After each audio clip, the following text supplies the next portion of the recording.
मेरठ की शांत गलियों में एक ऐसा राज छुपा था जिसकी कल्पना किसी ने भी नहीं की थी। एक प्यार भरी शादी, एक मासूम बच्ची और एक ऐसा विश्वासघात जिसने सबको झकझोर कर रख दिया। नेवी अफसर सौरभ जब लंदन से अपने घर लौटे तो उन्हें क्या पता था कि यह उनकी आखिरी यात्रा होगी। उनकी पत्नी मुस्कान की मुस्कान के पीछे छुपा था एक खतरनाक षड्यंत्र। 4 मार्च की रात जब सौरभ बेसुध पड़े थे, घर में कोई और भी था, हाथ में चमकती हुई धारदार चाकू। और फिर जो हुआ उसने पूरे शहर को सन्न कर दिया। खून, सीमेंट और एक ड्रम। एक ऐसी कहानी जिसे सुनकर आपकी रूह कांप उठेगी।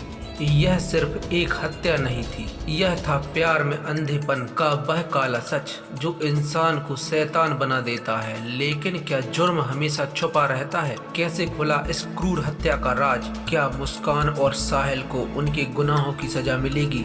जुड़े रहिए इस सस्पेंस से भरी कहानी के साथ और जानिए कैसे मोहब्बत का रंग लाल हो गया खून से। You are watching the headlines plastic drum. मैं हूँ आपका होस्ट कन्हैया। मेरठ में साल 2015 में सौरभ और मुस्कान की मुलाकात हुई थी। प्यार हुआ 2016 में और दोनों ने शादी कर ली। दोनों की जिंदगी में खुशियां थी। एक प्यारी सी बच्ची थी जो इस वक्त दूसरी क्लास में पढ़ती है। सौरभ नेवी में अफसर थे और लंबे समय तक समुद्र में रहते थे, जिसके कारण मुस्कान अकेली मेरठ में बेटी के साथ किराए के मकान में रहती थी। वक्त बदला और 2019 में मुस्कान के जीवन में साहिल की एंट्री हुई जो उसी के मोहल्ले में रहता था। शुरुआत में दोनों के बीच दोस्ती थी, लेकिन यह दोस्ती धीरे धीरे प्यार में बदल गई। साहिल अब मुस्कान की जिंदगी का हिस्सा बन चुका था। सौरभ की गैर मौजूदगी में उनके घर का भी। मुस्कान का जन्म 28 फरवरी को था। वह इसे खास बनाने की तैयारी कर रही थी, लेकिन इस बार एक और चीज तय थी, सौरभ की हत्या। सौरभ लंदन से मेरठ लौटा था, लेकिन उसे क्या पता था कि यह उसकी जीवन की आखिरी यात्रा होगी। 4 मार्च की रात मुस्कान ने सौरभ के खाने में बेहोशी की दवा मिला दी। जब सौरभ बेसुध हो गया तो साहिल पीछे से घर में घुस आया। उसने चाकू उठाया और बिना किसी देरी किए सौरभ के सीने में ताबड़तोड़ बार कर दिए। खून पूरे फर्श पर फैल गया। मुस्कान ने सौरभ की नब्ज चेक की, वह मर चुका था। लेकिन अब सबसे बड़ा सवाल था, लाश का क्या करें? मुस्कान ने सोचा कि अगर लाश कहीं छुपा दी जाए तो पुलिस कभी उन तक पहुंच नहीं पाएगी। तभी उसके दिमाग में एक भयानक आइडिया आया, क्यों ना लाश को एक ड्रम में भर दिया जाए और उसके ऊपर से सीमेंट की एक लेयर चढ़ा दी जाए, जिससे किसी को भी पता नहीं चल पाएगा। उन्होंने पास के बाजार से एक बड़ा प्लास्टिक का ड्रम और सीमेंट खरीदा। रात के अंधेरे में दोनों ने मिलकर सौरभ की लाश को बाथरूम में ले जाकर चाकुओं से 15 टुकड़े कर दिए और ड्रम में डालकर ऊपर से सीमेंट डालकर उसे पूरी तरीके से बंद कर दिया। मुस्कान ने मोहल्ले में यह अफवाह फैला दी कि वह और सौरभ हिमाचल घूमने जा रहे हैं। भैया हमारे से कभी बात ही नहीं हुई, ना किसी से नमस्ते तक नहीं करती थी किसी से, तो बात ही कहाँ से। तो वो तो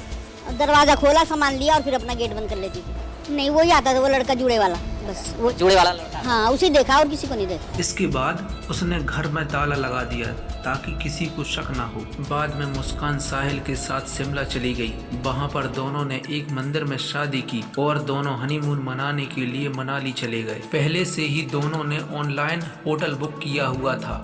शादी और हनीमून के लिए आबुलेन से कपड़े की खरीदारी तक करके गए थे दोनों। 13 दिनों के बाद सोमवार को वापस घर लौट आए। मंगलवार की सुबह इस ड्रम को फेंकने की कोशिश की, उस ड्रम को जिसमें सौरभ की लाश थी। ड्रम को मुस्कान और साहिल ने मिलकर सीमेंट के घोल से पैक कर दिया था, इसलिए ड्रम दोनों से बाहर नहीं निकल रहा था। बाद में दोनों ने 4 मजदूरों को बुलाया, लेकिन वह भी ड्रम को उठाने में नाकाम रहे। मुस्कान ने घबराकर सारी जानकारी अपनी माँ को दे दी, लेकिन माँ ने पुलिस को पूरी घटना के बारे में बता दिया। पुलिस ने जब मुस्कान से पूछताछ की तो वह पहले थोड़ा घबराई, फिर उसने झूठ बोलने की कोशिश की, लेकिन जैसे ही पुलिस ने साहिल से पूछताछ की तो वह टूट गया और उसने पूरी कहानी पुलिस के सामने बता दी। जब पुलिस मौके पर पहुंची और कमरे में बंद पड़े ड्रम को खोला, लेकिन उस ड्रम को 2 घंटे की मशक्कत के बाद भी वह नहीं खोल पाए। उस सीमेंट ने लाश को बुरी तरह से जकड़ लिया था। पुलिस ने ड्रम को कब्जे में लिया और पोस्टमार्टम हाउस भिजवा दिया, जहां उसे काटकर सबको बाहर निकाल लिया गया। मेरठ के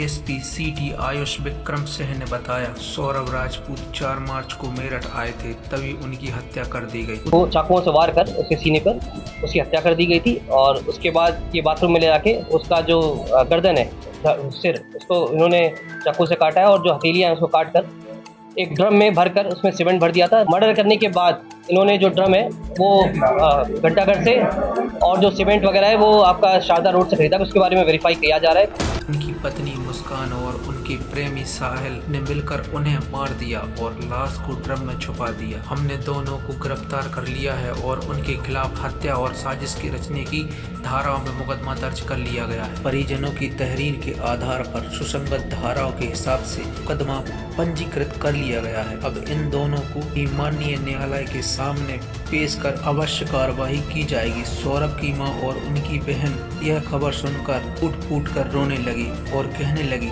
मेरे बेटे ने कभी सोचा भी नहीं होगा कि जिसे वो सबसे ज्यादा प्यार करता था वही उसकी कातिल निकलेगी। मुस्कान और साहिल पर हत्या का केस दर्ज हुआ है। कोर्ट में जब केस चला तो जज ने कहा, यह क्रूरता की हद है, एक पत्नी अपने ही पति की हत्या कर दे और उसे सीमेंट में दफना दे, ऐसा अपराध के लिए कड़ी से कड़ी सजा होनी चाहिए। अब यह देखना होगा कि मुस्कान और साहिल को फांसी होगी या उम्र कैद। क्या आप सोच सकते हैं कि कोई पत्नी अपने ही पति के साथ ऐसा कर सकती है? क्या मुस्कान और साहिल को फांसी मिलनी चाहिए? इसके बारे में आपकी क्या राय है? कमेंट करके हमें बताएं। यह कहानी हमें यह सीख देती है, कभी कभी प्यार के नाम पर लोग इतने अंधे हो जाते हैं, सही और गलत की पहचान ही खो बैठते हैं। अगर आपको यह रियल क्राइम स्टोरी पसंद आई है तो हमारे MP दमोह क्राइम चैनल को सब्सक्राइब करें और इसे ज़्यादा से ज़्यादा शेयर करें ताकि ऐसे अपराधों के खिलाफ आवाज़ उठाई जा सके। मिलते हैं अगले केस के साथ, अपना ख्याल रखें।